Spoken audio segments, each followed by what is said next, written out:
para eu ter uma vida que seja minha, a primeira coisa é oferecê-la a quem a criou. Porque fora do que aquele que criou a vida chama vida de vida, e segundo aquele que é o autor da vida, a saber, Cristo, revelado em Jesus, que é quem me ensina a viver, se eu não me oferecer a isso, eu não vou nunca ter liberdade e livre-arbítrio. Estranha e paradoxalmente, eu fico livre para exercer o meu livre-arbítrio apenas quando eu me entrego. Quando eu me entrego a essa vontade que tem tudo a ver com o alinhamento que o Criador chama de vida, aí eu começo a ter livre-arbítrio. Eu começo a ter poder para escolher o bom e o bem. Só assim. Aí vem essa segunda realidade, que me ensina que para eu ser dono da minha própria vida, eu tenho que oferecer a minha vida como um sacrifício de amor. Um sacrifício. Aí você diz, poxa, aí já começou a doer, né? Sacrifício. Todo mundo já pensa na dor. Já pensa na ovelhinha, com o pescoço cortado, o boi, o bezerro, o carneiro, o passarinho imolado no altar dos judeus e de qualquer outro povo do mundo. Todos os povos da terra, todos os povos ofereceram algum tipo de sacrifício de sangue. Mesmo os menos sanguinolentos, aqueles que faziam mais sacrifícios de flores, de frutas e de vegetais ou coisas do gênero, mas mesmo assim, nas religiões mais florais, por assim dizer, ainda tem sangue derramado. Uma vez eu estava num desses dias de sacrifício. No mundo muçulmano, eles ainda têm um dia de sacrifício de animais. E eles matam touros, e todo mundo compra um touro para matar, e depois que ele mata, a carne é dele, uma parte, uma outra metade vai para uma outra parte vai para a prefeitura, e uma outra metade ele dá para os pobres. Só um pedaço é dele e ele escolhe o melhor pedaço. E assistindo num desses dias de sacrifício, e com um amigo de fé islâmica comigo, eu falei qual o significado desse sacrifício.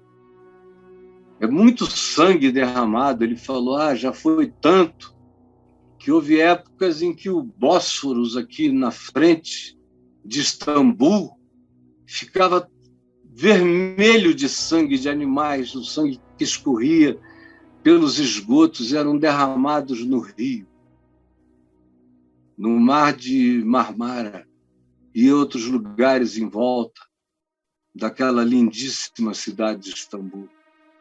Aí eu falei, mas qual é o objetivo? Ele disse, agora já não é mais sacrifício para pedir perdão. Agora a gente oferece isso como gratidão por estarmos perdoados. Eu falei, mas é uma gratidão que não se contenta em ser apenas ação de graças. É uma gratidão que continua tendo que imolar animais para que Deus perceba a gratidão de vocês. Não seria algo muito mais libertador se ninguém tivesse que morrer por esse objetivo? Na realidade, nós estamos chegando numa era da humanidade em que, dentro de pouco tempo, as pessoas vão entender que nós precisaremos desenvolver uma outra forma de cultura alimentar e de dieta, porque não vai dar para a gente continuar matando o bicho para o resto da vida. Há tantos substitutos. Eu não sei se eu vou conseguir até morrer, porque eu sou um ente viciado nos alimentos da minha geração e da civilização na qual eu fui criado, mas eu estimulo todos os novos que vão chegando a comerem cada vez menos carne, a matarem cada vez menos animais, a se servirem cada vez mais de outras formas de proteína, para ver se essa sanguinolência diminui. Porque para você é um churrasco, mas para o bicho, aí sim, é um sacrifício de dor, de morte. Aí você diz, mas ele não sabe de nada. Quem não sabe de nada é você. Eles sabem de tudo. Nós é que somos os ignorantes.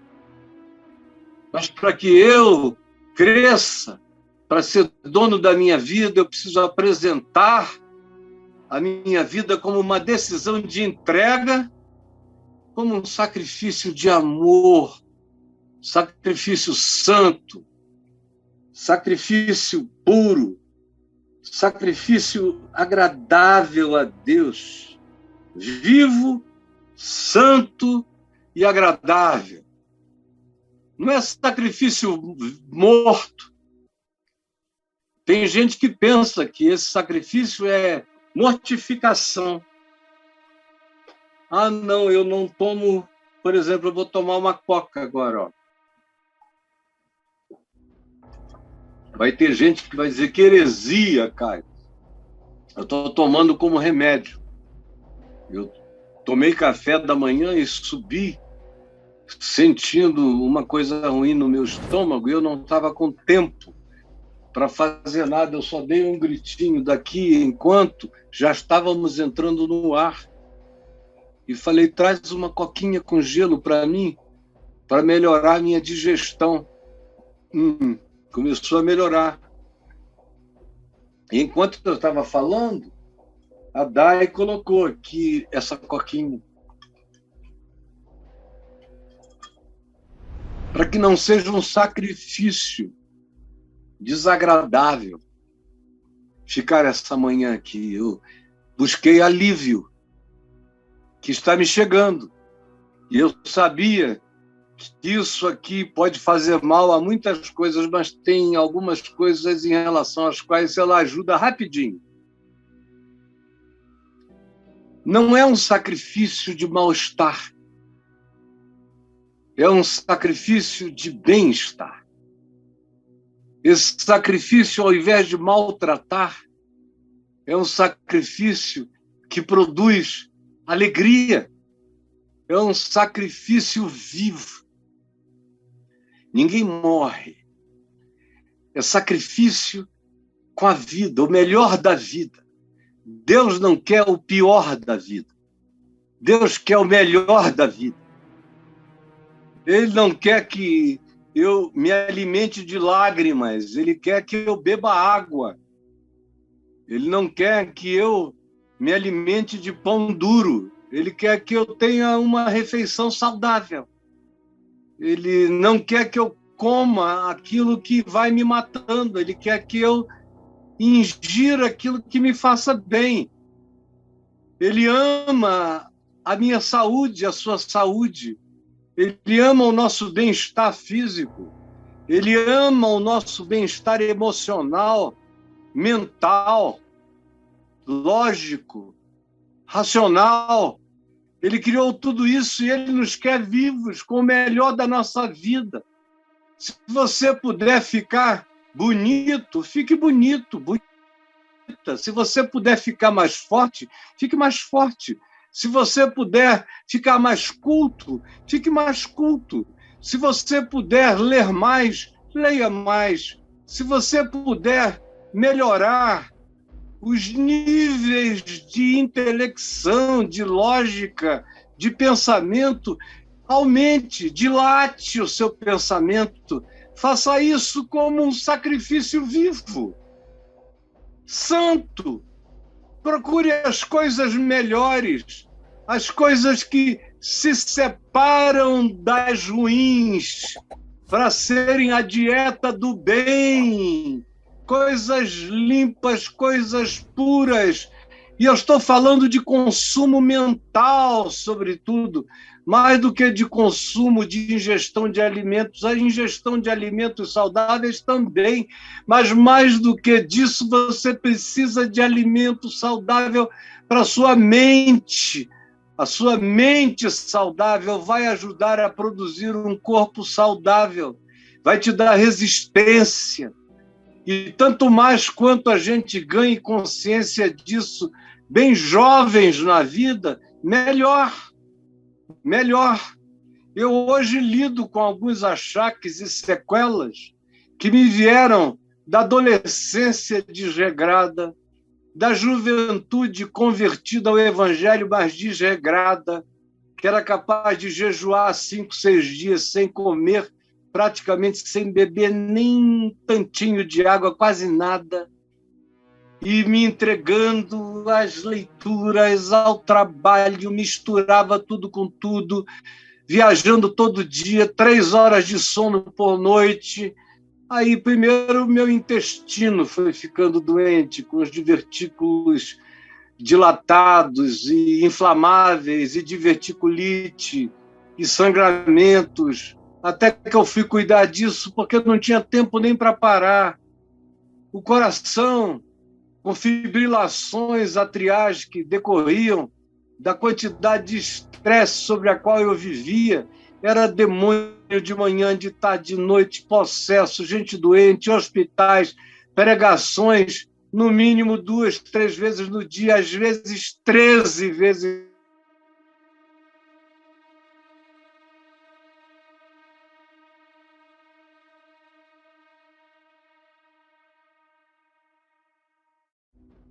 Tempo para si mesmo. Aí, de repente, eu comecei, com 28 anos, a fibrilar. Curtos-circuitos no coração, no átrio. Tive que fazer uma ablação para não ter que abrir o peito, esperar criarem a operação pelas carótidas, entradas menos invasivas para operar. Depois, problemas cardíacos, infartos, que não se consumavam porque antes de acontecerem eu parava, mas eu infartava, qualquer um ficava infartado, menos eu. E aí um dia eu infartei fazendo um teste de esforço e não sentindo nada. Como é o meu problema até hoje. Eu não sinto nada, eu sou assintomático. E aí tem que entrar em máquinas super modernas para verem por dentro, para ver como é que está, para tomar as providências. Já pus estentes, agora o tratamento é de outra natureza. Aí, sem poder, sem comer nada, comendo o que me davam, e era uma obrigação que eu tinha, que eu arranquei de Lucas 10. Comei de tudo que vos for oferecido, foi o que Jesus disse. Aqueles 70, que ficaram só uns dias fazendo isso. Uns dias, umas semanas, se tanto. Eu fiquei 30 e tantos anos comendo tudo que me ofereciam, qualquer hora do dia ou da noite, porque eu me sentia em transgressão contra o meu próximo se eu não aceitasse. Se eu dissesse para mim mesmo, você está fazendo acepção de pessoas, você, na casa de gente que sabe e oferece uma boa comida, você come, mas nos lugares onde a comida é ruim, é gordurosa, é mal feita, você não vai comer? Aí lá ia eu. E em nome de alguns textos bíblicos também comia. Se comerem alguma coisa venenosa ou beberem, não lhes fará mal, Senhor. Aí lá ia eu. Não morria na hora, mas estava me matando, entupindo. Hoje eu sei disso, hoje eu vivo e me alimento de maneira saudável, mas eu não precisava ter perdido tanto tempo, nem tanta vida, nem tantos anos. Eu dou força para todo aquele que queira oferecer-se como um sacrifício vivo.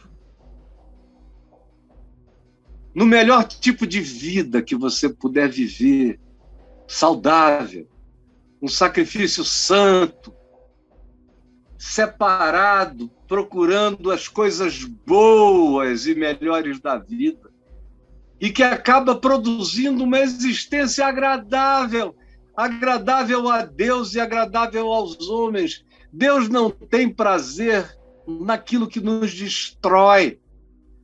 Quando diz que é agradável a Deus, é porque é agradável ao ser humano também. Esse é o meu filho amado, em quem eu tenho todo o meu prazer, o filho que me é agradável, porque ele vivia a vida mais bonita e mais viva. Era o autor da vida de quem vazava poder. É isso que tem que acontecer em nós, e quanto mais cedo na vida a gente tiver consciência disso, melhor para a continuidade da nossa existência. Eu perdi muito tempo, fiz muita loucura na juventude, mas antes de chegar aos 70, ou mesmo quando eu já tinha chegado aos 60, eu estava buscando um outro estilo de vida. Eu espero que ele acrescente ainda mais anos à minha vida. Se não acrescentar, eu, todavia, partirei fazendo o melhor do que eu entendi como favorecimento para mim mesmo, na presença de Deus, porque é um sacro ofício, é uma entrega santa da vida. E a vida saudável, bonita, equilibrada, culta, mentalmente instruída, que se alimenta de bons pensamentos, sentimentos e emoções, e que escolhe as melhores atividades e que tenta conciliar as coisas de modo que tudo se torne um conjunto que nos faça crescer em graça, em sabedoria, em força, diante de Deus e dos homens, tanto melhor, porque essa é a vontade de Deus. A terceira coisa que eu quero que você guarde e que ela seja transformadora para a sua vida é esta.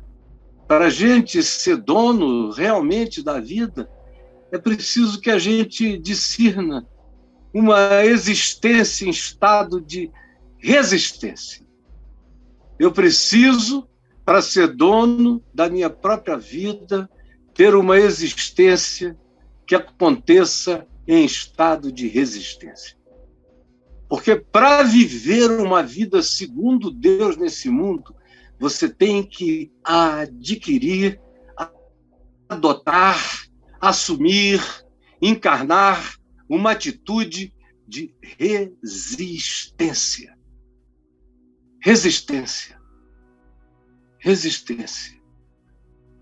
Ano passado, ou foi este ano ainda, no início do ano, eu procurei uma pessoa a quem eu sempre amei, mas por alguma razão nós sempre ficamos distantes na vida, às vezes muito próximos, em acontecimentos, eventos, situações, muita coisa, mas sem troca de carinho, de amizade, de nada. Eram aquelas formalidades cristãs, aqueles tratamentos super obsequiosos, mas sem profundidade. E eu sempre gostei dele e achava que ele tinha algum tipo de atitude negativa em relação a mim, e eu deixei que a força dessas impressões me mantivesse, depois de um tempo, quieto do meu lugar e ele lá no dele, até que depois de anos, eu falei, não, eu sempre gostei dele, sempre tive carinho, sempre tive ternura no coração por ele, eu não vou deixar que isso fique assim. Aí eu chamei e falei isso. E aí ele me disse o que eu vou dizer a vocês. Ele disse, olha, se não tivesse havido tanta tolice, nós teríamos estado juntos, provavelmente, na melhor amizade do mundo todos esses anos, mas você tem razão. No entanto, graças a Deus, a velhice tirou as más impressões do coração, e a graça de Deus também. Agora, eu quero te dizer uma coisa, Caio. Durante todos esses anos que eu te conheço, aproximadamente, hoje em dia, 45 anos, 44 anos que ele me conhece, ele disse: não foi a tua inteligência, nem a tua capacidade de articulação, nem as coisas que você traz como dons abundantes na sua vida, as que mais me impressionaram. O que mais me impressionou na tua vida toda foi a tua resistência. Eu nunca conheci ninguém mais resistente, porque era para você já ter desistido de tudo há muito tempo. Quando você ainda era jovem, você já tinha tido uma quantidade de idiotices grandes demais de todos os lados, já era para ter se cansado. E você vem atravessando, e passou por tudo, e passou pelo dilúvio, e passou pelo fogo, e passou pelas tristezas, e passou pelas mortes, pelos lutos, passou pelas rejeições, pelos abusos de todos os tipos, pelas traições, passou pela prisão injusta, perversa, passou por tudo e está aí, resistente. Eu olho, vejo você e vejo resistência, resiliência, alguém que anda para frente. E eu quero louvar a Deus por essa resistência que Ele te deu, essa fé que atravessa montanhas, que rasga túneis, que não se intimida. E eu fiquei ouvindo aquilo enquanto eu chorava, ouvindo falar, eu do lado de cá, profundamente emocionado, fiquei dando graças a Deus, porque durante todos esses anos, uma coisa ficou dentro de mim. Era aquela pergunta de Pedro a Jesus: e para quem iremos nós, Senhor? Só tu tens as palavras da vida eterna. Para quem eu irei? Para mim não tem mais volta. Eu queimei todas as pontes que ficaram para trás e eu não quero construir ponte nenhuma para o passado, para nostalgia, para melancolia, ponte para tristeza, ponte para as ilhas da amargura. Não, eu habito o continente das conquistas da fé e eu vou adiante. E atravesso Satanás, como a tua palavra manda. Resisti ao diabo e ele fugirá de vós. O diabo, os homens, qualquer coisa. Para eu ter um mínimo de livre-arbítrio sobre a minha vida, eu tenho que assumir uma existência em estado de resistência. Eu disse que é paradoxal, implica em entrega, implica nesse sacrifício vivo, sacrifício de uma vida plena. Quanto mais plena, mais lindo o sacrifício, a entrega. Quanto mais santa, quanto mais feliz, agradável e resiliente na felicidade do reino dos céus, mais agradável. E quanto mais resistente, mais definitivamente vitoriosa. Agora, essa resistência não é ser do contra, não é pegar a pauta moral da ministra Damares para viver. É gay, manda para uma cura gay. É o quê? É lésbica, deve estar com carência de pai, manda porque tem terapia para curar. É o quê?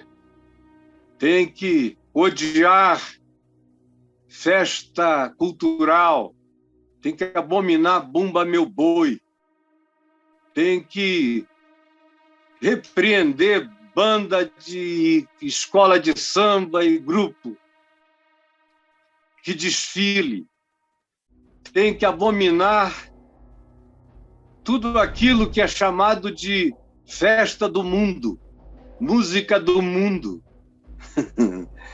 Meu Deus! E enquanto isso, eles são possuídos pelo mundo.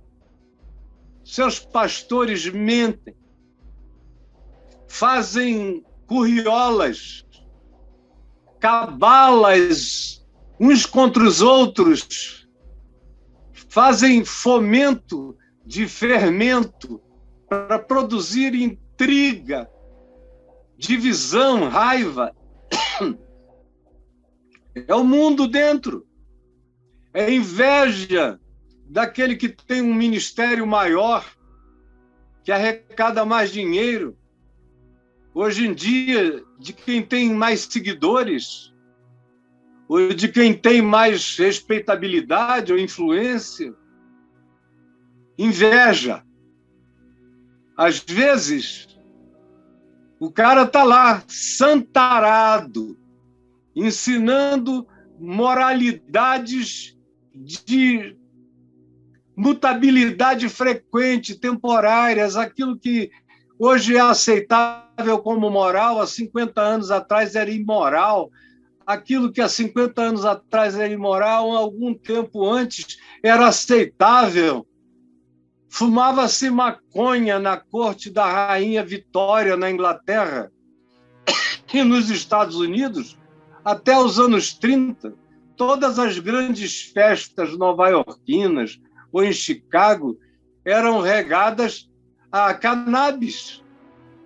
Então, veja, a relatividade de tudo. Um tempo é lícito, depois se declara ilicitude.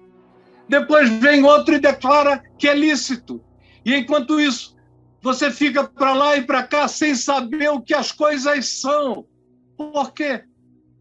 Porque você conforma-se com este século, ao invés de se conformar com a eterna vontade de Deus que já está revelada no Evangelho. Conformar-se com esse tempo, com este século, com esse aeon, com esse zeitgeist, com esse tempo, com essa hora, com esse inconsciente coletivo, com essa cultura mundial. Ontem a gente ficou sabendo, num relatório que veio de Estocolmo, que há uma tendência direitizante, de extremismo direitizante em vários países, a começar dos Estados Unidos da América. E um dos maiores sustos que tiveram foi o Brasil, que era um dos protagonistas da democracia. E hoje em dia existem pessoas tramando golpes. Eu fiquei sabendo semana passada que num grupo de WhatsApp de pastores de todas as denominações, especialmente denominações históricas, cheio de pastor presbiteriano, o pessoal estava lá tramando como fazer um golpe. O de 7 de setembro não deu certo, mas a gente ainda pode tramar um outro. E eles estão dizendo que isso tudo é para vencer o mundo, quando na realidade eles não percebem que o mundo tomou conta deles, que eles estão possessos, conformados com o espírito da tirania e da ditadura. É mundo. É o mais emporcalhado dos mundos, não vos conformeis. Tem que ter resistência. Tem que ter resistência, tem que lacrar. E dizer, não, eu não quero saber. Eu sou bem informado sobre tudo, mas a minha formação vem de um só lugar. Eu tento me informar acerca de tudo, mas me formar apenas segundo o caráter de Jesus, conforme Ele ensinou a ser gente, a ser homem, mulher no Evangelho. Essa é a resistência. Em quarto lugar, quero que você guarde e anote e preste atenção e busque reviver isso na sua mente, não apenas no dia de hoje, mas sempre. Para você ser o dono da sua vida, paradoxalmente, é preciso ter uma mente em estado de transformação constante. Uma mente que não para. A grande alegria da minha vida é olhar para trás e ver que eu cresci. Eu me converti com 18 anos, achando que eu já tinha vivido tudo, porque eu estava fumando maconha desde 12, 13, cigarro, fui inaugurado sexualmente com 5 anos, com 7 anos eu fazia sexo com regularidade, até com as menininhas virgens, mas que aceitavam um outro tipo de introdução, lá estava eu, todo dia, e descobri que, assim como eu ficara viciado, havia meninas da minha idade que ficavam viciadas em correr para trás de algum lugar e oferecer para você o que elas podiam oferecer. E aí eu não conseguia mais parar. Quando eu tive um tempo onde não havia essa facilidade, que foi quando eu mudei para Copacabana, era menos, aí eu me inaugurei na masturbação diária. Jogava bola o dia inteiro, era muito bom de bola. E conheci tanta gente por causa do futebol. O futebol me abriu milhões de portas. Aí depois a luta, o jiu-jitsu, me abriu milhões de portas. E eram sempre portas com pessoas interessantes para todo lado. Gente rica, gente culta, gente artística, gente de vários mundos. E lá estava eu. E com 13 para 14 anos eu virei um adulto. Fui embora de casa com 15. Vivi tudo que se podia viver. Às vezes eu conversava com pessoas de 50 anos que diziam: eu não vivi ainda 2% do que você já viveu com a sua idade. E eu achei que eu tinha conhecido tudo. Andava com a High Society, tanto quanto andava com os hippies, os malucos, os indigentes, os doidos. Gostava de um esquinho, embora não fosse fã, tanto quanto eu adorava dar umas goladas de ayahuasca e o ácidos, o microfilme, o LSD, o cannabis, o metanfetamina. Foi quando eu comecei a ter meu coração disparado, aquilo quase me mata. Mais de uma vez, eu achei que sabia, achei que entendia. Aí me converti. Aí dei alguns passos atrás, porque para me converter eu tinha que negar um monte de coisas que eu não negava na minha mente, que eu não via nada demais, mas eu tive que negar para poder ser crente. Eu tinha tropeçado no tesouro de grande valor, no campo, aí tive que comprar o campo inteiro para tomar posse do tesouro, e o campo inteiro era ficar dentro da igreja com todos os preços que ela coloca em tudo que não tem valor. E eu fiz isso há alguns anos, até que eu comecei a olhar e ver, enxergar e dizer: meu Deus, tem um monte de coisas que eu faço, supostamente por amor a Jesus, mas que é só em obediência à religião. E eu comecei a deixar essas coisas todas de lado já no início dos anos 80. Nos anos 70, eu vivi 8 anos, uma vida muito aferrada a algumas coisas que de 82, 83 para frente eu fui deixando para trás. Não, isso não é. E quanto mais eu fui vivendo, mais eu fui abrindo, como quem abre dentro d'água um canavial que impede você de ver a totalidade do rio, das águas. Eu fui abrindo, fui indo adiante, fui passando, E todo dia eu continuo tirando, lá no Amazonas, esse capim grande que cresce, se chama canarana. Fui tirando a canarana, que corta muito a gente também, para ir passando, entrando na água até avistar a lâmina da água límpida para nadar na água pura do Evangelho do Reino de Deus. E todo dia eu cresço mais.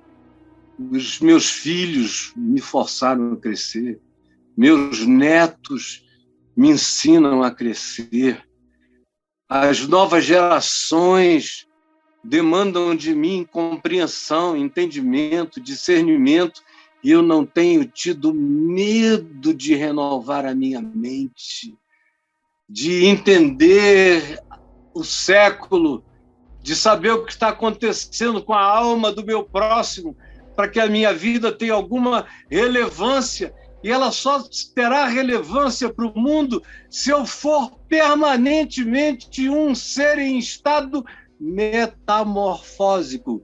Como disse o Raul Seixas, uma metamorfose ambulante. É assim que é o Evangelho, é uma metamorfose ambulante, é uma mente em estado de transformação todo dia, que nunca se dá por arrependida, nunca se dá por metanoia inteira, está sempre em processo de mudança, de observação, de reinstalação no ser, de reconfiguração de algumas ideias, tudo em torno do fundamento do software radical, que é o Evangelho de Jesus, em torno do que todas as coisas têm que encontrar a sua transformação. As coisas é que têm que se conformar ao Evangelho, e não eu as coisas. Eu tenho que me deixar transformar. Eu não perdoava, tenho que aprender a perdoar. Tem gente que diz, eu tenho esse temperamento horroroso. Problema, então deixe de ter. Deixe de ter. Não tem desculpa. Deixe de ter. Eu também tinha vontade, às vezes, de quebrar todinho. Quebrei muita gente. Deixei de ter. A gente pode deixar de ter. Não há nada em nós que não possa ser mudado ou transformado.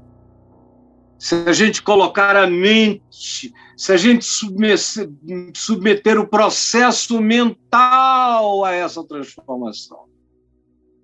Mas tem que haver essa disposição mental de abrir os pacotes e ver o que é e o que não é, o que é evangelho e o que é só regimento humano que aprisiona a vida.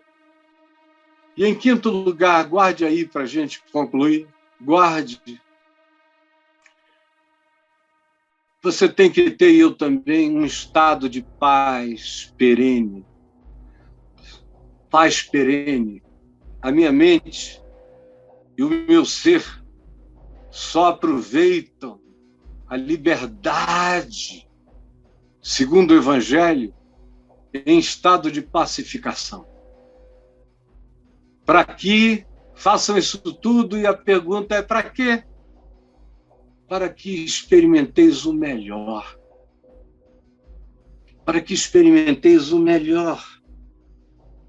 Transformai-vos pela renovação da vossa mente, para que experimenteis. Não é para que aprendais. Não é um curso de teologia onde você sai sabendo dizer isso e até recitar no grego, mas não experimentou. Não experimentou.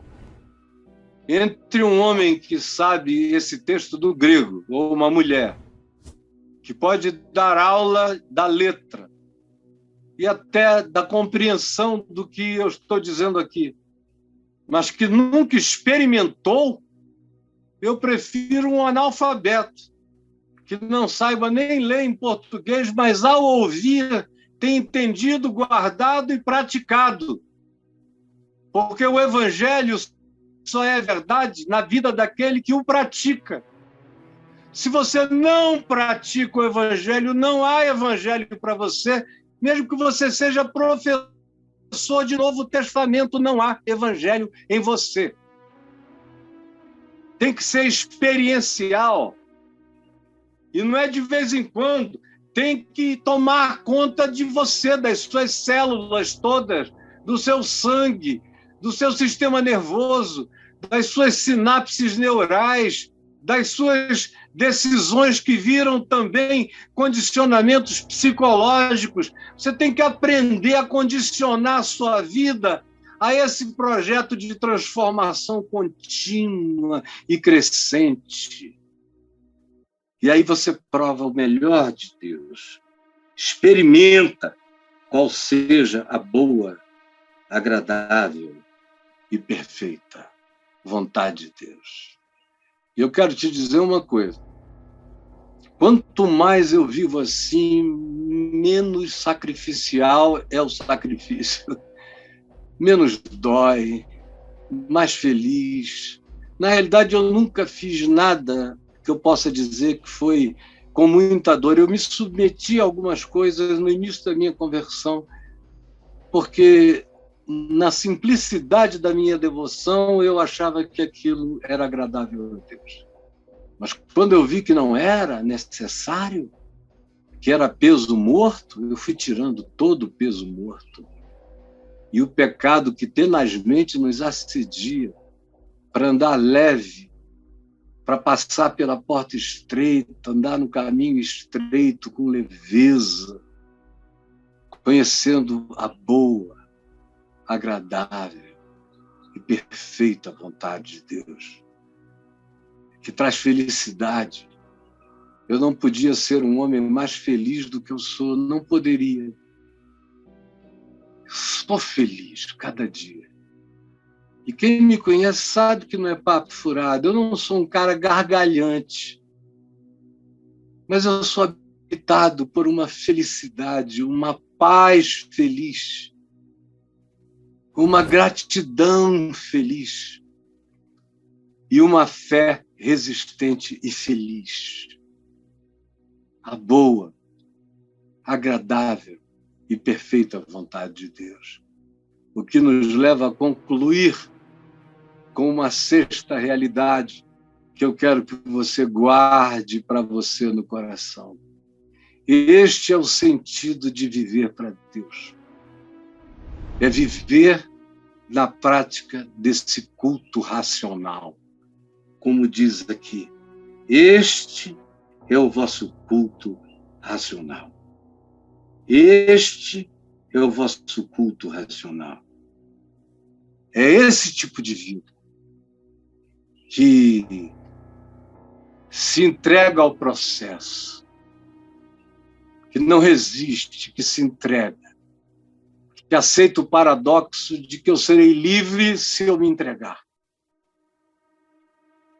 que acolhe o Evangelho e escolhe